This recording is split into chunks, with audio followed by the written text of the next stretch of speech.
Welcome to the Nerd Party.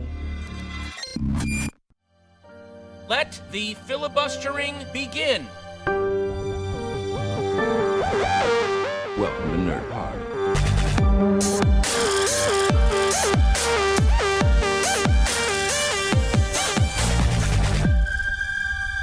Hello and welcome to Filibuster. I'm Lee Hutchison and I'm joined today by Mike Schindler from Great Shot Kid. Hey, how's it going?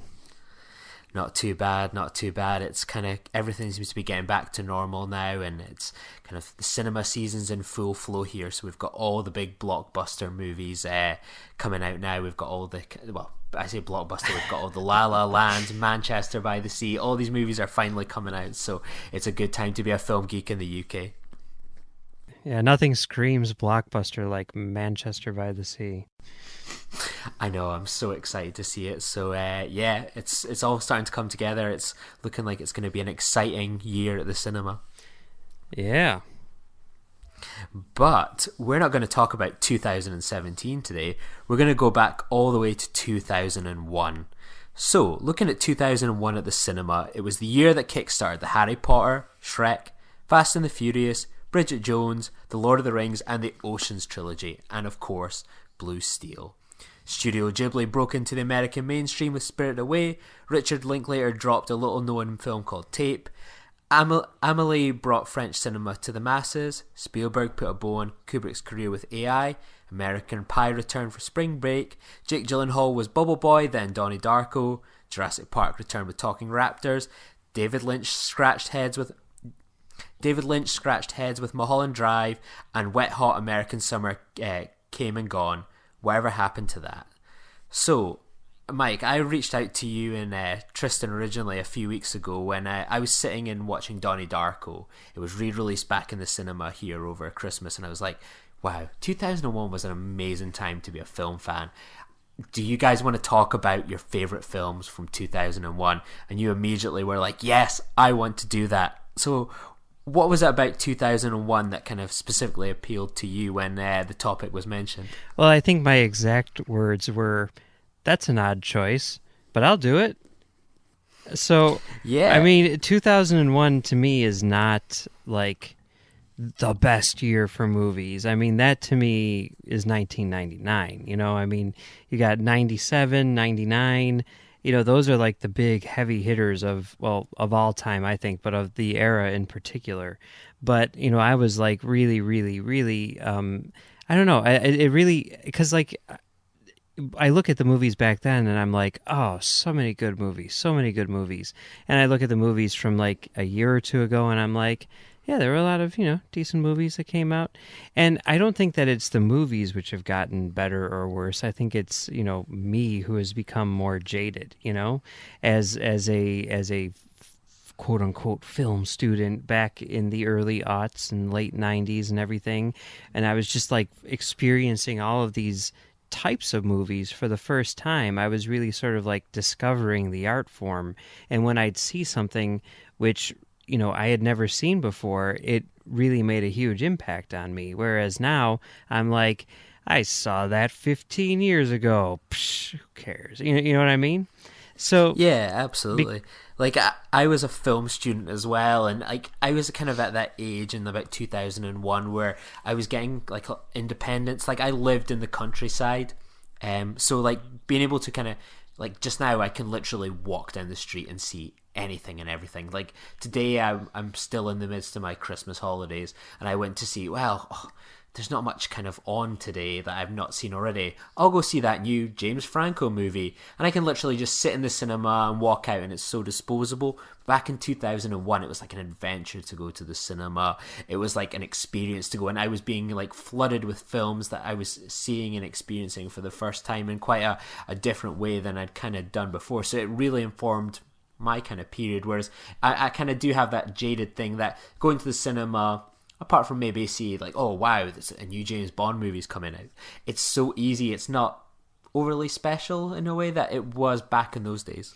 It's an everyday occurrence, and I guess it was starting to become an everyday occurrence for me too. Like, I've probably seen more movies from that era than any other era. I mean, I certainly saw a lot more movies back then than I do now.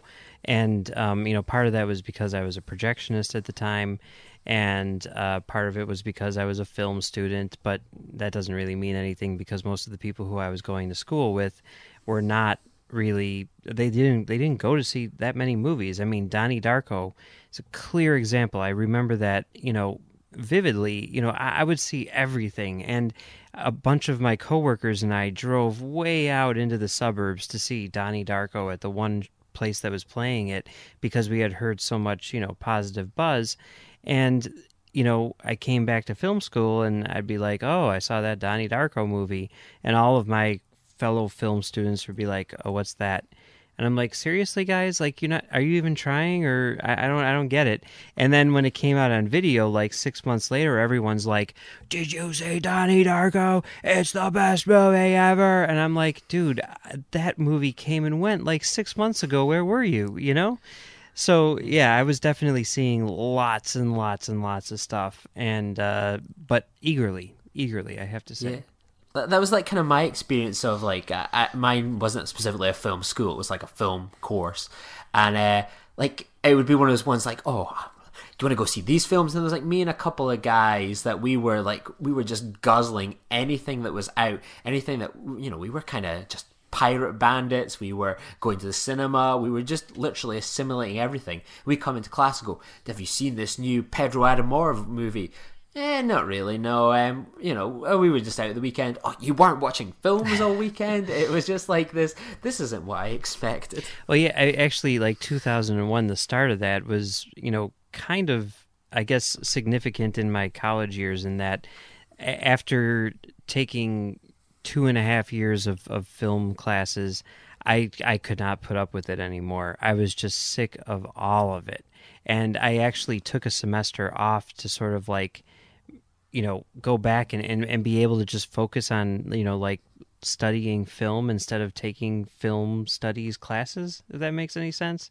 So like, I'm like, I'm going to leave and then I'm going to come back. And when I come back, I will have seen Hannibal and, all these other things.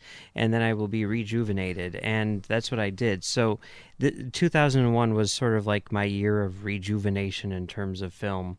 And then I went back to film school in the second half of the year and with a fresh perspective, Yeah, like I was kind of, just put kind of my perspective, I was still at high school at the time, and 2001 was like a mixture of like I was starting to have like pocket money from like I was a paper boy, so I would go around dropping off newspapers. So I would have money at the end of the week, which was always about like £15, which was enough to buy like a DVD. I was there was websites were starting to pop up, and there was a real big one. It was called CD Wow, and what it would do would be it would deliver like imported DVDs from America straight to the UK. So like back in the day, you were it wasn't like these sorts of things now where it's like a day or two later or a week before. You were literally having to wait months, and there'd be so many times you go, oh, I really want this DVD, it's not going to be out here for months, or the film's not coming out. So you were able to get all these American imports in, and they became like special treats where you could like go, oh, I've got this film, it's not even out here in the UK yet, you should watch this.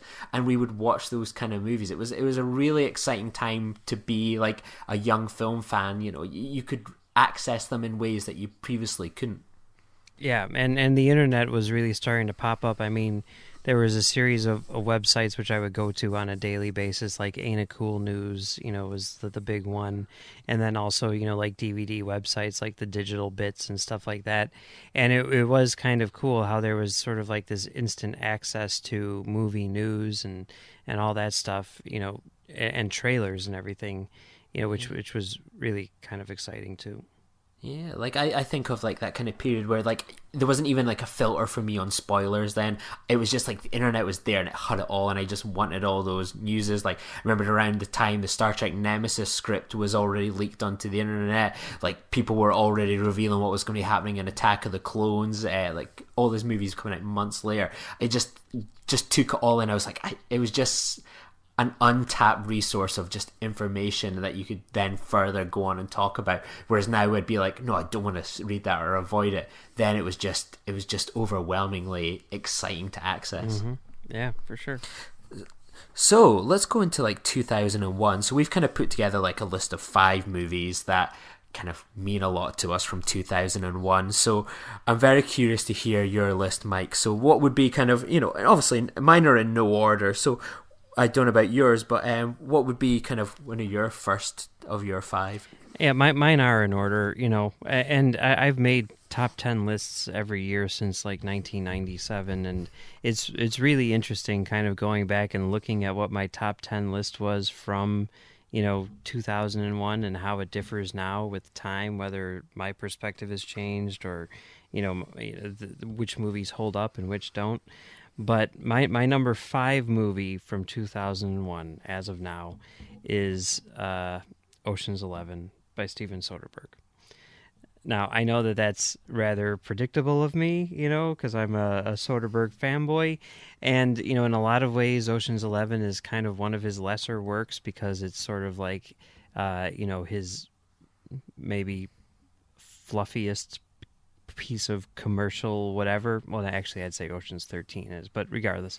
But within that, I think it's really exciting to see Soderbergh, one of the greatest filmmakers of our time, make a big budget blockbuster. And the way that he does it is in a very Soderberghian way, which is obviously extremely, finely crafted. And, he can make these movies with, his eyes closed or whatever.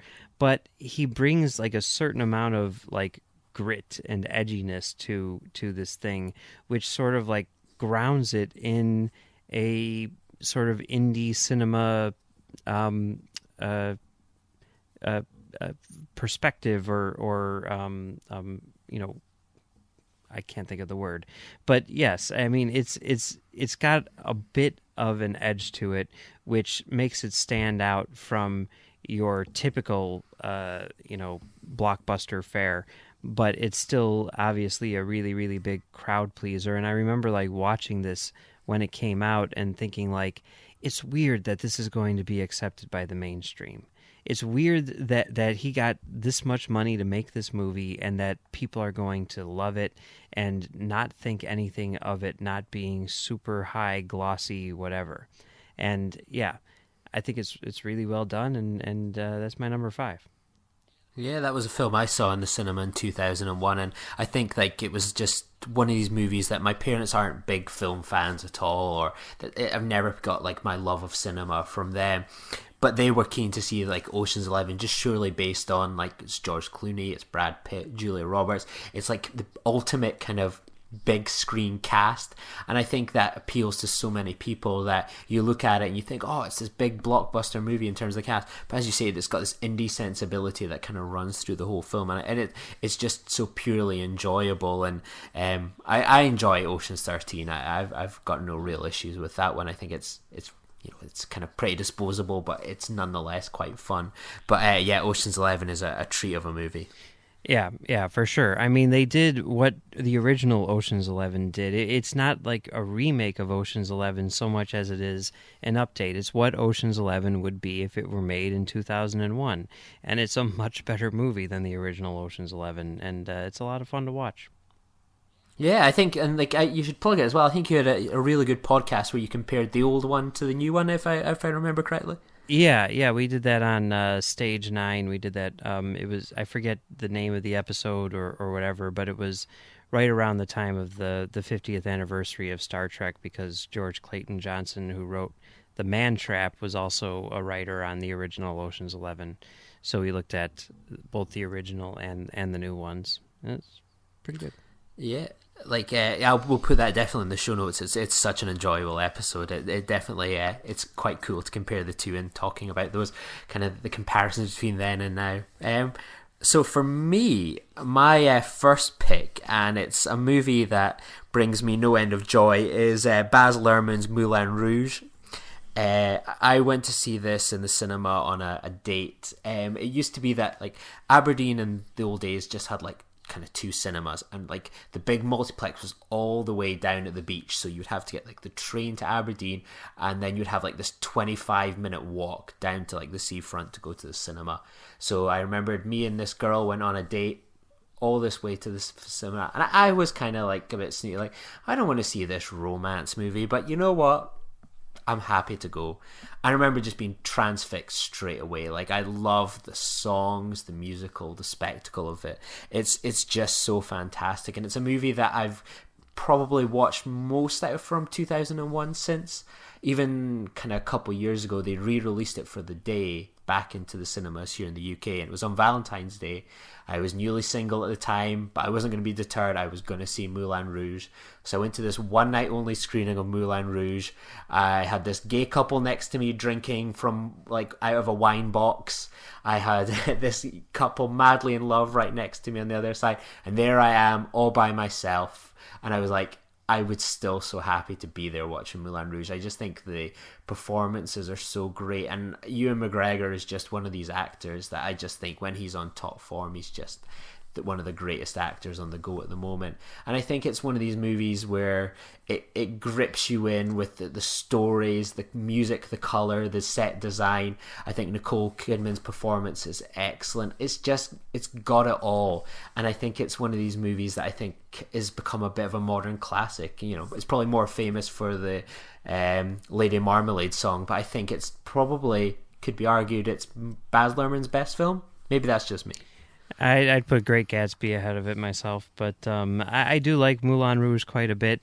You know, I was certainly in the time leading up to the movie, I was very, very excited about it because, you know, it looked so great. The trailers were amazing. It had that Beck song in there, and, you know, Nicole Kidman. I love Nicole Kidman, you know, more than any other actress, you know, I have to say. And it just looked fantastic. And, you know, when I saw it, you know, I saw it twice in the theater, and it kind of blew me away more than anything visually. And it was weird because then, you know, I got the DVD and everything, and I started watching it, and I'm like, I really like the introduction, but after it starts to slow down, I kind of lose interest. And I don't think I've actually watched it all the way through since seeing it in the theater. Here, instead of doing it on Valentine's Day for a number of years, they would have a New Year's Eve screening of it at the Music Box, and I always wanted to go to that, but I never made it. But I definitely need to revisit that movie now because it's been 16 years since I've seen it all the way through. So. Yeah, like it's actually I don't know if you're familiar with it. We have a thing here in the UK, well, it's always in London. It's called Secret Cinema, where they screen a film. It used to be like it was like one day underground. It was just like announced last minute, pure kind of DIY. And now it's become quite a big corporate thing. And like recently they've done Star Wars, and they've done Back to the Future, where they had the entire like city centre redeveloped, and they screen the film. And they're doing Moulin Rouge this year, but it's like, I'm down in London, I was like, oh my god, what a chance to go see this movie. And it was like £80 a ticket, and it's like, I can't justify £80 a ticket to watch Moulin Rouge no matter what the setting. So I could probably go to France and go to the real Moulin Rouge for that price. Fun fact, this is super nerdy, but I gotta bring it up because, you know, whatever, it is the nerd party. The prints that were made were on Kodak 2393 stock, which meant that the colors were super vibrant and the blacks were extremely rich and black, and, you know, lots of contrast in the image. And also, for some reason, I don't know why I remember this, but the last reel is just the credits. Like, the movie ends, and then there's another reel with just credits. So, there you go. There you go.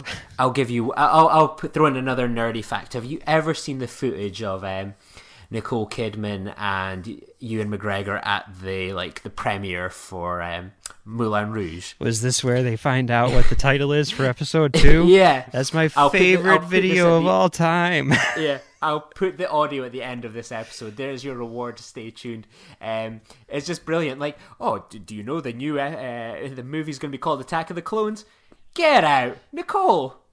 Like, they call it Attack of the Clones. Really? Yeah. It's just a brilliantly nerdy moment. I love it. The audio is great, but you got to see the video because their two reactions, like, they're just sitting there laughing their asses off because they think that that's the funniest thing ever, because it is. Attack of the Clones? That's the title? I just heard that. I just heard the new Star Wars film's called Attack of the Clones. No. There is. Is that better than Phantom Menace? I don't know. It's a classic nerd moment, yeah. So I'm sure even John Mills, the prequel lover that he is, will get a kick out of that video. Yep. So what's your second choice then? My second choice, number 4 on the year for me, is Training Day by Antoine Fuqua.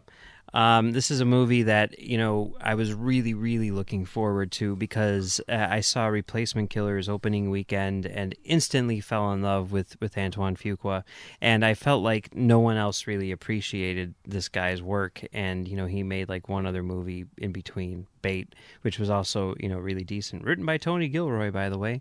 And, it seemed to me that he was like the next big filmmaker.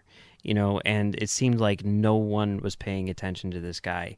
And finally, he had another movie coming out, and it seemed rather high profile, and I just could not wait. And it blew me away because it really does take his talents to another level. I mean, I love Replacement Killers, and I think stylistically that movie can't be beat. But, this one had, that amazing script by David Ayer and everything, and those, extremely great performances, Academy Award winning performance by Denzel Washington, an Academy Award nominated performance by Ethan Hawke, even though I think they were in the opposite categories of what they should have been in, but whatever. And yeah, I mean, it just blew me away, and the more that I think about it, the more that I love it. It's, an extremely tight script. The photography by Mauro Fiore is fantastic, and I just love this movie, and I love that it finally sort of like put Fuqua on the map, after I had been like championing him for like 3 years at that point. Yeah, like it's a brilliant movie. It was very, very close to making it onto my list. I think I always remember it as one that was a DVD I got on import. It was the same, like all this hype coming out of America on the internet. Oh, Training Day, and I was a huge Ethan Hawke fan, as it were, from kind of before Sunrise. Well, that was all there was at that stage, and it was like, oh, I've got to see this movie, and it's just the intensity. You watch it and you almost want to be Denzel Washington's character. Like, I'm a nice, mild-mannered guy, but you're watching that going, like, the power of this like performance makes you want to be that and almost live in that intensity, and that's a very interesting thing. I think that it kind of evokes in a lot of people that watch Training Day, and I think it's one of these movies that I think it's the TV show's coming out soon, or is it begun in America? I was wondering about that. Is it out yet or not? It must not be out yet. I was thinking that it was already canceled, but I'm guessing it's probably not out yet. It's probably cancelled, but there's probably going to be an episode popping up somewhere. Like, I'm very curious to see how it works as a TV series. I'm kind of more hopeful about these things recently after kind of the success of Hannibal and other such shows. So I'm willing to give it an open mind. But yeah, Training Day is a modern classic as far as I'm concerned. Yeah, for sure. Okay, my second movie, one I touched upon that I actually had the joy of watching in the cinema a few weeks ago, was Donnie Darko. I'm actually going to see it again next week. It's the most bizarre re-release where it just seems to be popping up in one cinema for 1 week and then it appears at another, and it's all up and down the country here and there. Donnie Darko was probably quite a special movie in kind of my film going experience, and one that I get a lot of pride in because I like the DVD came out almost weeks after the release in America. It was months, like it was technically a 2002 release here in the UK. And I remember seeing like a trailer online on dial-up, darkest, darker, Darko, and it was a trailer where you had no clue, and I don't think the trailer mate folks had a clue what they were releasing. And I think it's a movie where I was having a discussion with a friend the other day where I'd said I'd just seen it and I really enjoyed it, and she had gone to school with me as well, and she went, I watched it again recently and I thought it just doesn't stand the test of time. I think it's a film that people watch and forgive its flaws because they really liked it at high school, or it made them feel more intelligent than they were. And I was probably like, yeah, there probably is an element of that in it. And I think it was a film that I remember getting that import DVD and I was handing it around my friends going, you've got to watch this movie. This is unbelievable. Like, I remember the first time I watched it, I got it in the post early in the morning and I just sat down on a beanbag and watched it, and my mum's ironing away and I'm just transfixed by this movie going, I have no idea what this is, but it is just unbelievable. Like, the performances, the way the characters were talking, the plots, things that were dipping in. It made you feel so much more intelligent for just sitting and watching it. And I remember just handing it around, just like, you've got to watch this film. And it became this huge thing amongst our friends. And it was bizarre because then, like, a couple years later, the film had become this big DVD cult. And Mad World ended up becoming the Christmas #1 here in the UK, which I don't think is a big deal in America, but in the UK for kind of a long, long time, getting to #1 at Christmas was like the ultimate sign of a successful song. You know, there was silly things that would pop up, but this song really became this kind of alternative Christmas anthem. And it's now on all these mixed CDs that get released at Christmas, with all the jingles and Live Aid songs. This Mad World song is, and it became, at that point, it was like, oh my god, we've lost something that was so special to us. This film became the mainstream when it was just something that felt special to us. And I think that's a really important part of growing up when you're a film fan, is you find these films and you think they're belong just to you and your friends, and then when they become successful, you almost feel like that was us. We helped it become successful by word of mouth, and you almost become a bit sad when it becomes so special, because you're like, oh, that used to just be ours and now it's everyone's. And I think it's amazing to me that it's 15 years old now. It's great to see it in selling out cinemas here in the UK all these years later, and I'd like to think it's a lot of these people that just got to watch it on the DVD because it was only out in the cinema here for a week at most back in the day. So yeah, Donnie Darko, for so many reasons, is a so special film to me. Yeah, I mean, I think the same thing happened here. You know, like I was saying, there weren't a lot of people who saw it, you know, when it came out in theaters, and then when it was on DVD. I remember seeing that thing get passed around like crazy at my school. For me personally, I don't know. I think maybe I was a little beyond it by the time that it came out. You know, I remember seeing it and thinking, like, I remember saying, like, coming out of the theater, I'm like, that looks like a Paul Thomas Anderson movie, like, if he were to do a lot of drugs. And then I was like, well, that doesn't really make a lot of sense now, does it? So, but regardless of that, I was like, you know, that's a good movie. It's a solid movie. You know, I definitely see, you know, that Richard Kelly has a lot of talent. There's some decent performances and everything, and you know, I thought it was perfectly fine, but I have never really been compelled to go back and watch it again. I mean, I do like it.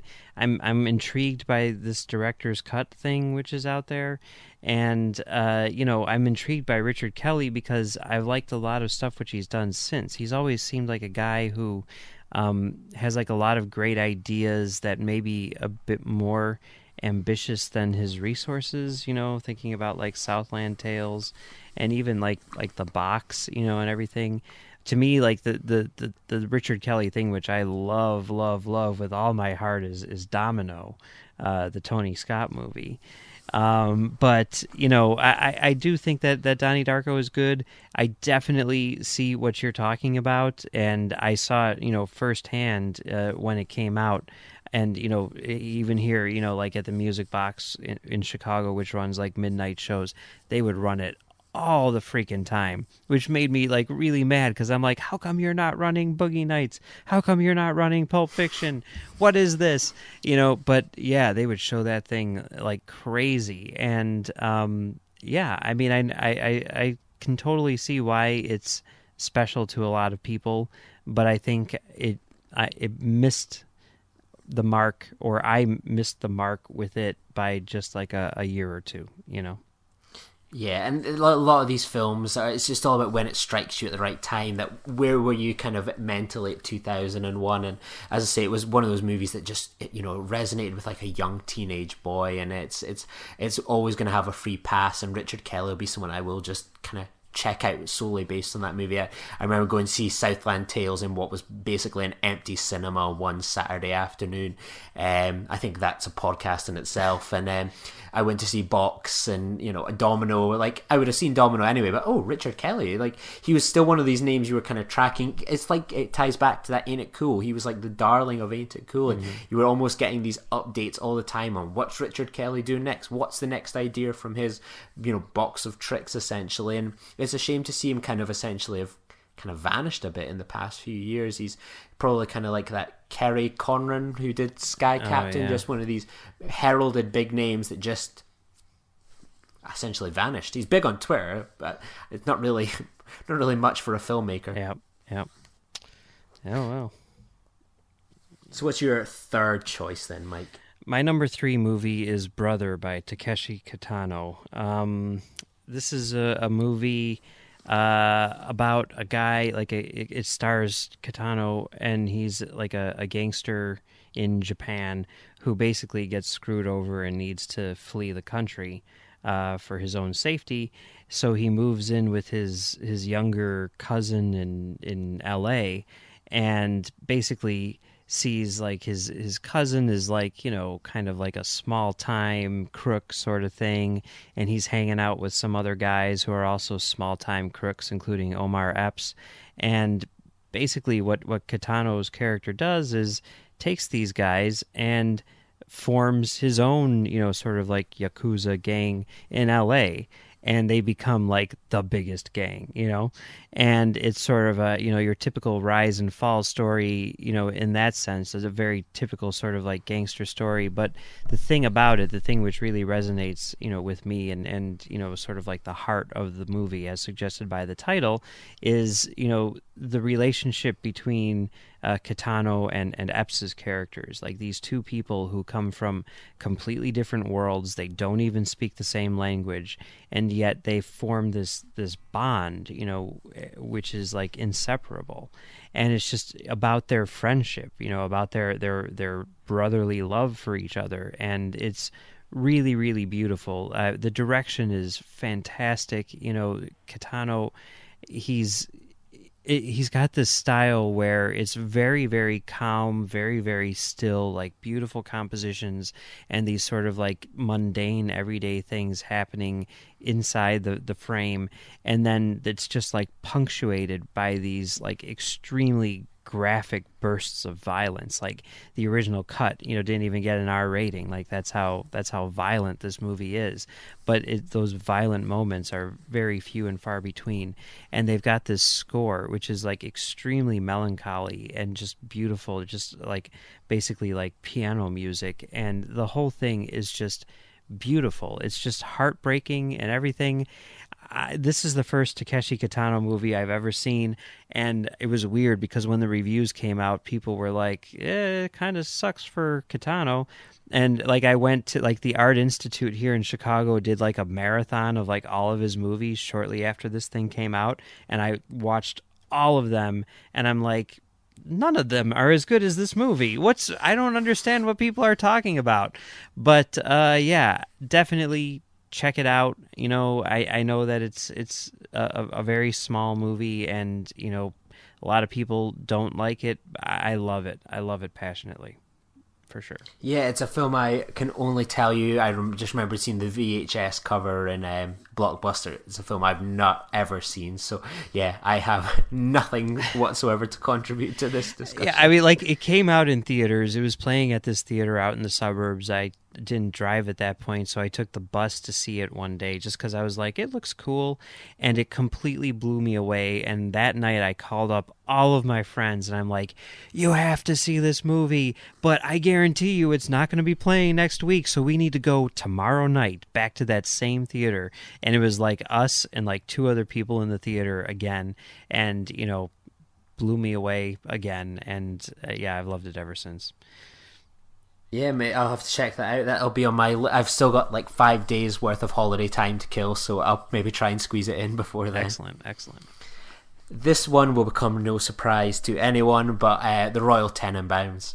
I have to this day no idea how I knew about the film and went to see this film.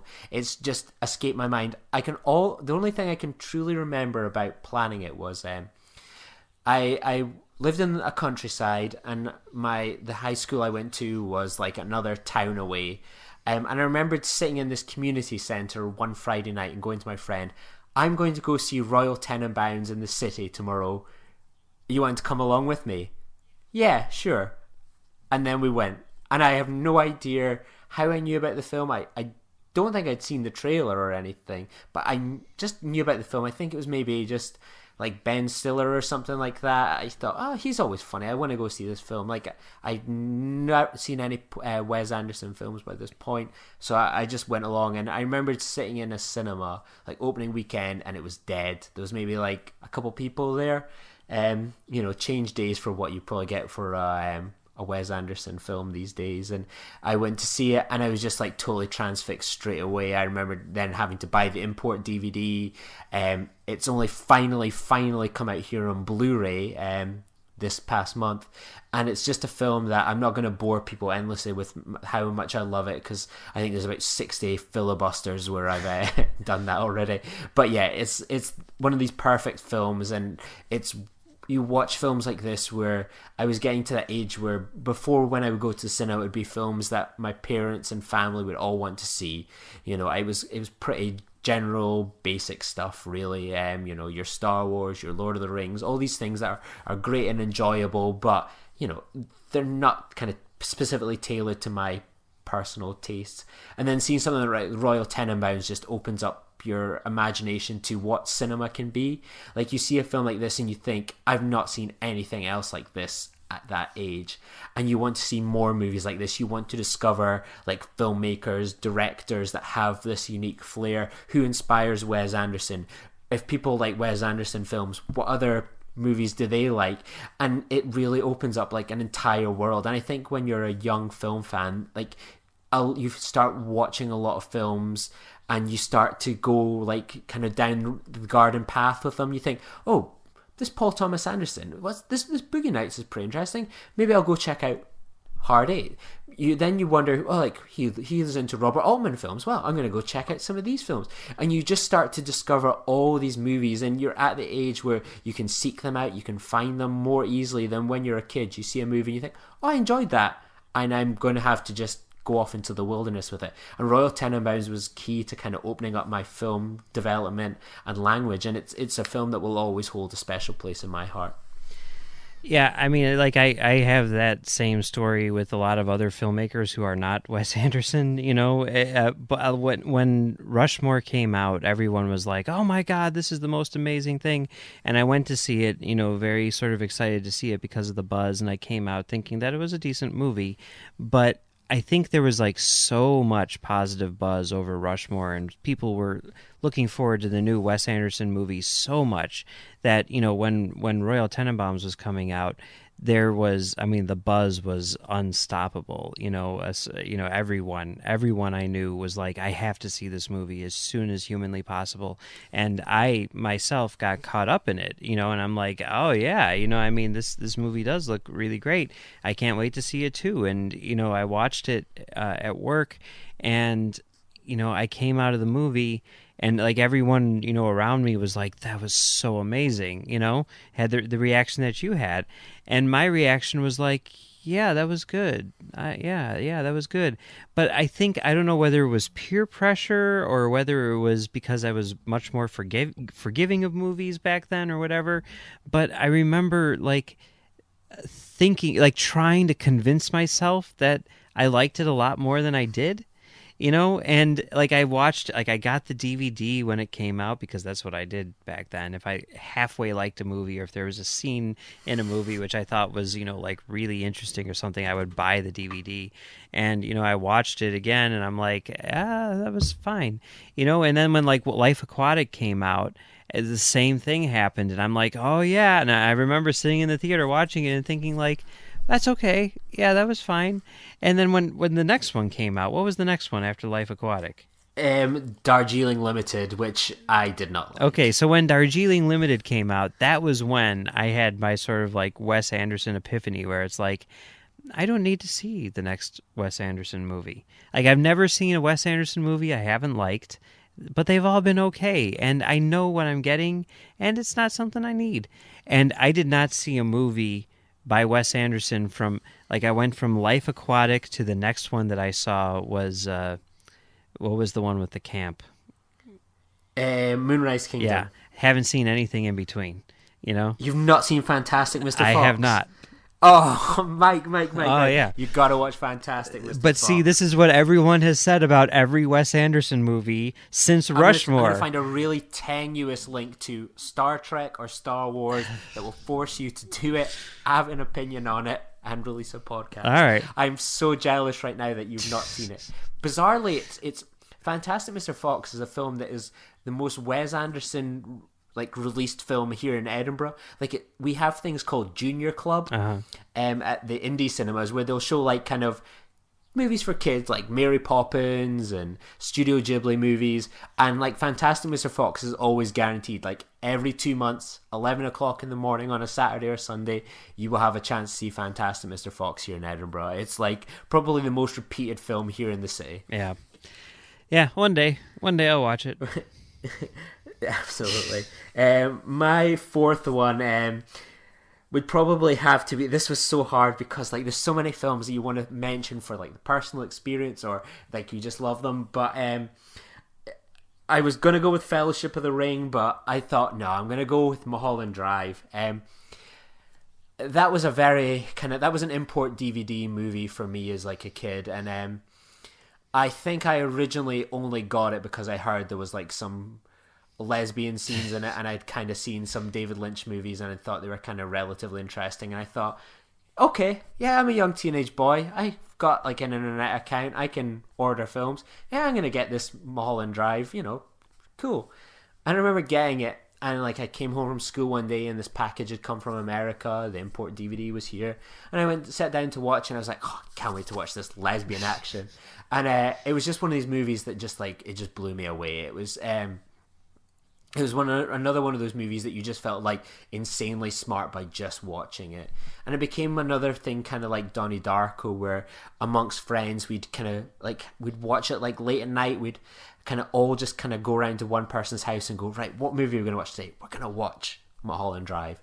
And it was one of those movies where watching it, and you can just imagine this bunch of Scottish teenage boys just watching it thinking, yeah, I really like what they're kind of going for here. What do you think this means? And it's just it's that kind of part where you don't feel stupid for doing it, but it's it's kind of like a version of podcasting in a way. You're getting together and you're talking about films, you're spitballing it, you're throwing it around, that you're trying to give away you're kind of smart and intellectual, but really, maybe not so much. But I think it's one of these movies that it's so fascinating to watch, and I recently got the chance to see it on the big screen here. It was, I don't know if it made much news in America, but they had all these kind of I think it was UK or critics, and I think it was actually worldwide critics, where they had a poll of the top 100 films to have been released since 2001, and Mulholland Drive was voted the number one film, and it seems to have been getting a bit of a re-release here and there in the past few months here in the UK. I saw a 35mm print a few months ago, and it was a packed cinema screen, because once again it was probably filled with people that had only ever seen the DVD or had memories of watching it as kind of a young teenager, and they get the chance to see it on the big screen. So that was particularly joyful, and it's on again kind of in the next month as well with Blue Velvet. And I think it's an incredible movie. I think Naomi Watts' performance is just incredible. I still don't have a clue much of what's going on sometimes, but I think you watch it and there's always so much to mine from the movie, and I think it's David Lynch, possibly one of his best films. I think Blue Velvet probably still edges it for me, but I think there's always something to get out of watching that movie, and it's just a joy to watch kind of every time, and it takes you back to that kind of period of time where you're learning to talk about film beyond just what is presented literally on the screen. You're having to learn to talk about symbolism, ideas, kind of timelines that just don't match up, linear filmmaking, and I think there's a lot to get from that as a young guy. Yeah, I mean, what you're saying about seeking out this movie because you hear that there's a lesbian scene in it or something like that. I mean, that is definitely, I think, the way that a lot of young teenagers discover the world of indie cinema. I know that was certainly true for me. I mean, like, To Die For was the first R-rated movie I ever saw in the theater, and the reason why I saw it is because I had just seen Batman Forever, and I was like, oh my god, Nicole Kidman's like the most beautiful woman I've ever seen, and then here she is in an R-rated movie. I have to go see this, and what you find, you go there for that as a teenager, and what you find is, the world of Gus Van Sant or the world of David Lynch, and it like opens up doors, and now I'm just as excited to go see Jerry, or whatever. I mean, because it's like, well, Gus Van Sant's an amazing filmmaker, and I still think To Die For is, my favorite Van Sant movie. So I can totally see that. I mean, that's definitely, that story rings true for me. There's a lot of movies which I only watched because I thought there might be some nudity in them, but it's crazy how that works. With Mulholland Drive, there was a lot of, super duper excited buzz, surrounding that movie, with it being the new David Lynch film and everything. And the history of that movie is so weird, how it started off as like a network television show and everything, and morphed into, what it morphed into. And, I went to see it because everyone was seeing it, everyone was saying it was amazing. And I came out not really liking it. But that's pretty much par for the course for me with David Lynch. I don't think I've ever seen a David Lynch movie that I've liked. And now, because, time has passed and it has sort of like risen to the top in the minds of critics, and, like with that BBC poll and everything like that, I've really been wanting to re-examine that movie, as well as some of Lynch's other stuff. Like, they're going to be showing Lost Highway at the Music Box on my birthday. I think I'm going to go check that out just to see if, it plays differently for me now than it did when I was 16 years old.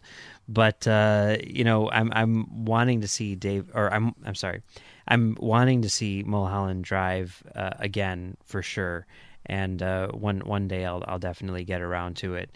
But the one time that I saw it in the theater, I did not like it. Yeah, I felt that way about Inland Empire. I remembered, like, I obviously had watched Mulholland Drive on DVD. I was like, oh, here's the new David Lynch movie. And I was that age where I was a film student. I popped along to the cinema like one Tuesday afternoon, like, oh, I love Mulholland Drive, this seems to be kind of in a similar vein. And I just thought it was just terrible, and I've never watched that movie again since. And I don't think I've ever seen it released on DVD here in the UK. It just seems to have just kind of vanished from the experience of others. So yeah, I can definitely understand people being kind of divided by David Lynch, because I think that's, it'd be impossible to like everything he's done, or even probably half of what he's done. But I think everyone agrees Twin Peaks is great. So there's that. I still haven't seen it. One day. You've got no better time. Obviously, the new series coming out soon. So yeah. Now I've got a friend that's just watching it just now. Quite a few friends seem to have got the box set for Christmas. I think it's because it's like $12.99 here in our version of Target, and I think everyone's like, oh my god, this Twin Peaks is awesome. They're all just working their way through the first season. Just wait till they get to the second. Yeah, I think it's on Netflix, so I'll check it out. Yeah, for sure. So Mike, what is your final choice? Well, I still didn't give my number 2. Oh yeah, sorry, my mistake. Yeah. My number 2, which came very close to being my number 1, but my number 2 is Josie and the Pussycats by Deborah Kaplan and Harry Elfont. This is a movie which I don't understand why more people don't recognize it as the masterpiece that it is. I think it's because they're dismissing it for its surface level stuff, which is completely necessary in order to get to the nitty gritty of what the movie is, which is a really, really, really strong satire of itself and of consumerism, and how the media tries to get kids to buy things that they don't need and is brainwashing people. I mean, it's not at all subtle, not by any stretch of the imagination, but I think it's so brilliant, especially when you take into account the marketing and the fact that it was sold to kids through all the usual channels, whether it was Total Request Live or whatever, hit singles on the radio, music videos. I mean, you look at the trailer, there's no indication at all what this movie is really about.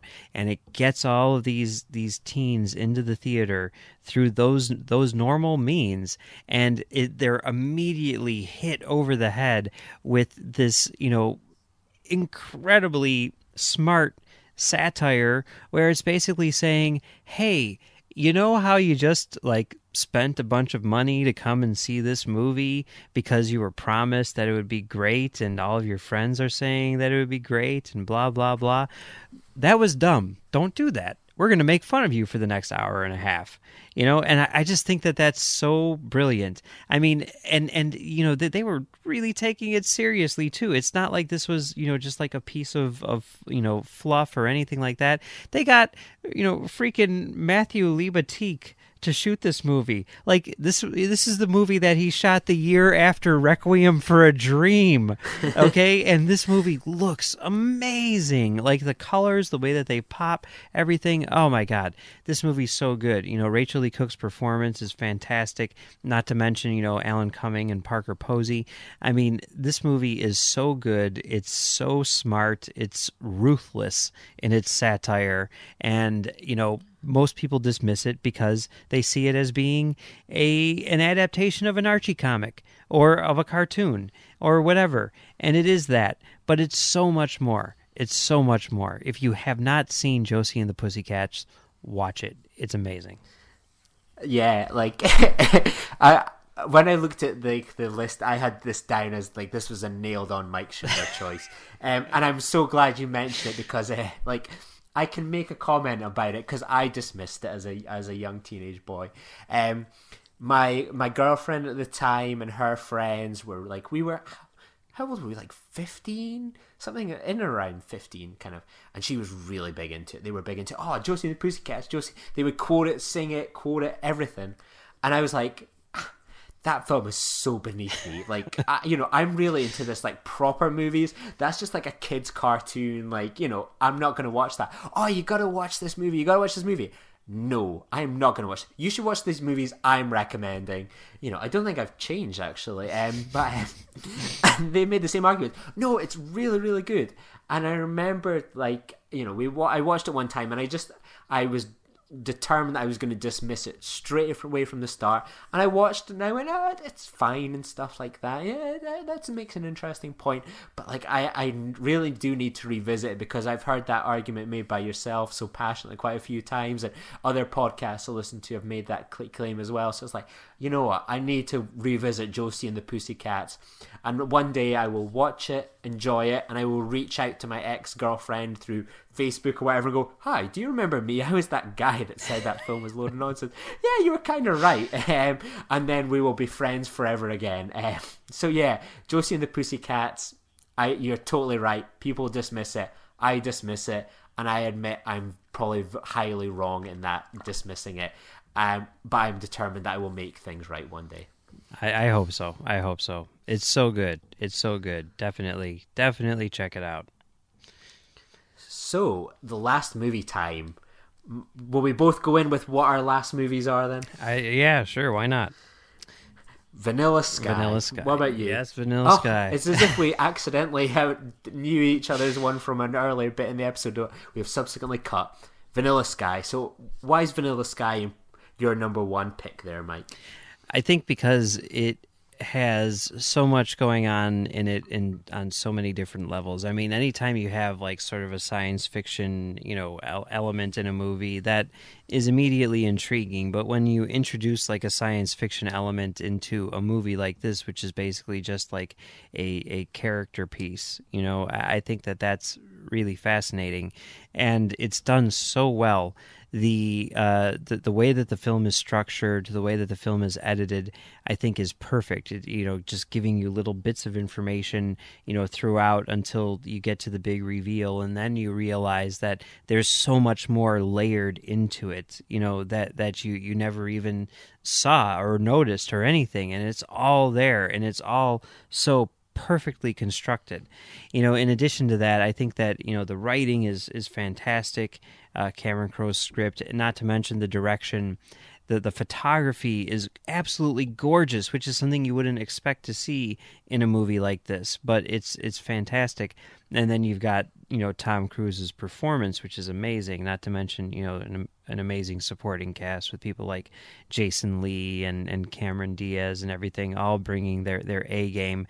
And there's just such a craziness to the whole thing. The use of music and everything. Obviously, Cameron Crowe is a master when it comes to things like that. And I think a lot of people were sort of disappointed by this movie as a follow-up to Untitled, aka Almost Famous. And I think that it wasn't what people were really expecting. I remember like having these knockdown fights with film professors at film school, talking about whether or not Vanilla Sky is a good movie. And this one guy in particular who used to work on that show, was it Strangers with Candy or whatever it is? Anyway, he was like, this movie's garbage. I'm like, you're garbage, I mean, and I didn't understand why people didn't like this movie. And I still honestly don't understand why people don't like this movie, but I think the reason might be because it really takes people off guard. I mean, you watch the trailers, you look at the poster, there's absolutely no indication as to what this thing is going to be until you see it, and it just blew me away. And when I think back about it, when I think back about the year and everything like that, this more than any other movie seems to be the most perfectly constructed, the most flawlessly executed, and I think it's the best.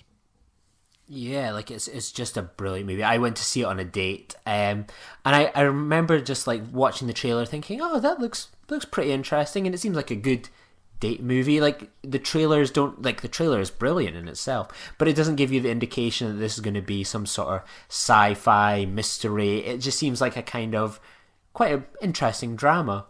I remember just watching it, and I was just kind of blown away by kind of, as you were saying, just how well structured it is, put together. Like there's not a moment that is wasted in there. I don't think I've ever passed that Bob Dylan CD and ever not thought of Vanilla Sky.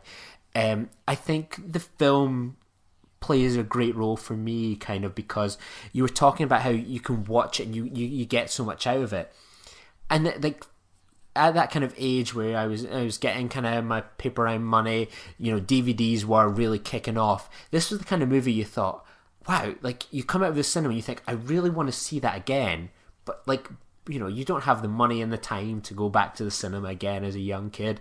It's not going to be on TV for years to come.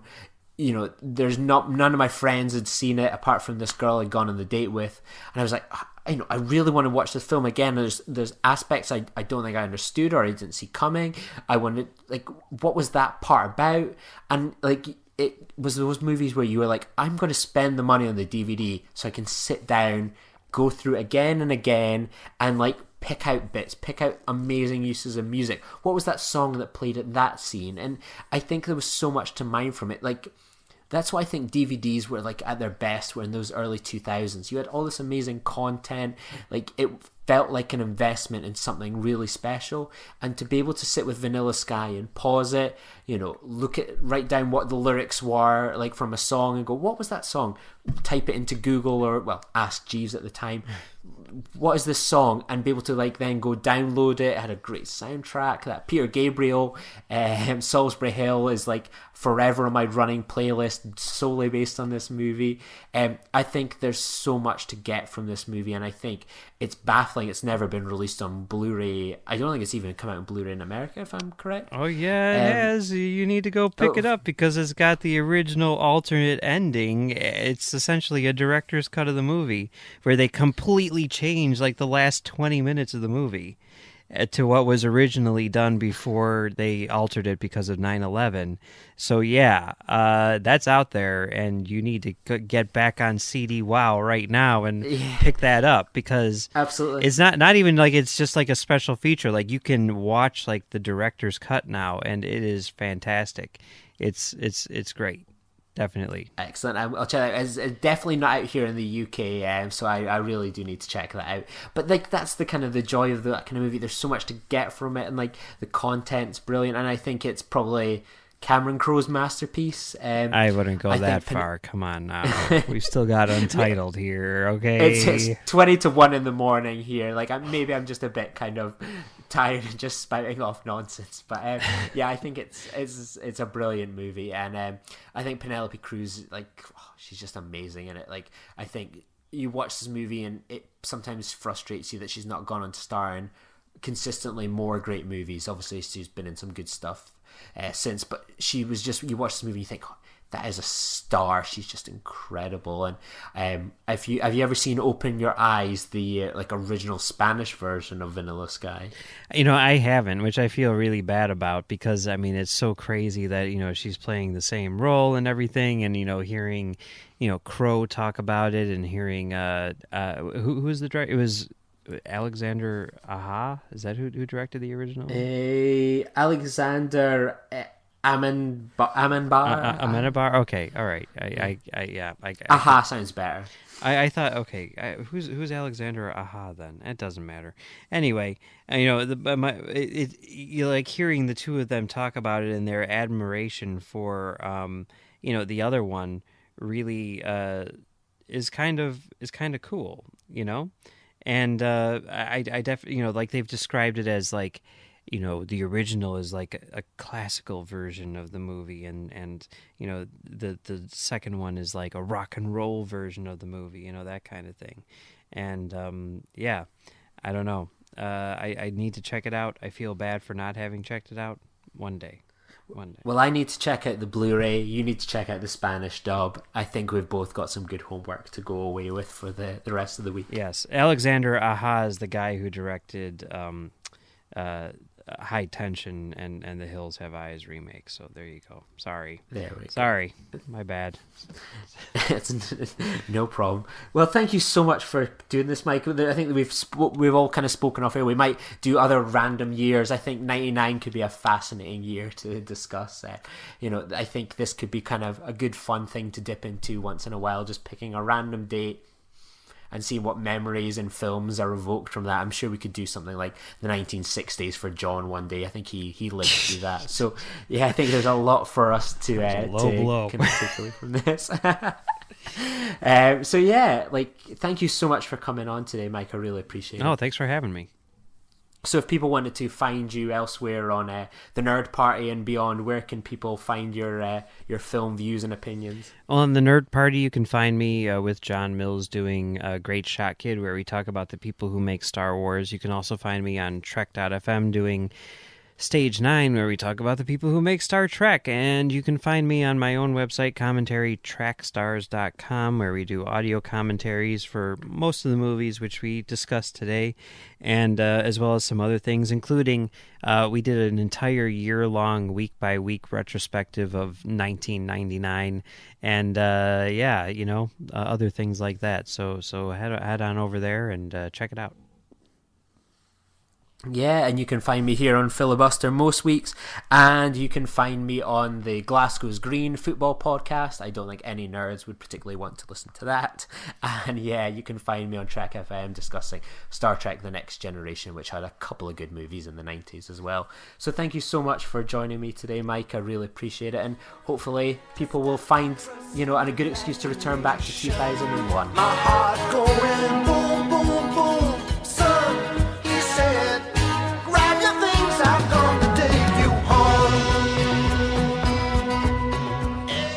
Join the revolution. Join the Nerd Party. Welcome to Nerd Party.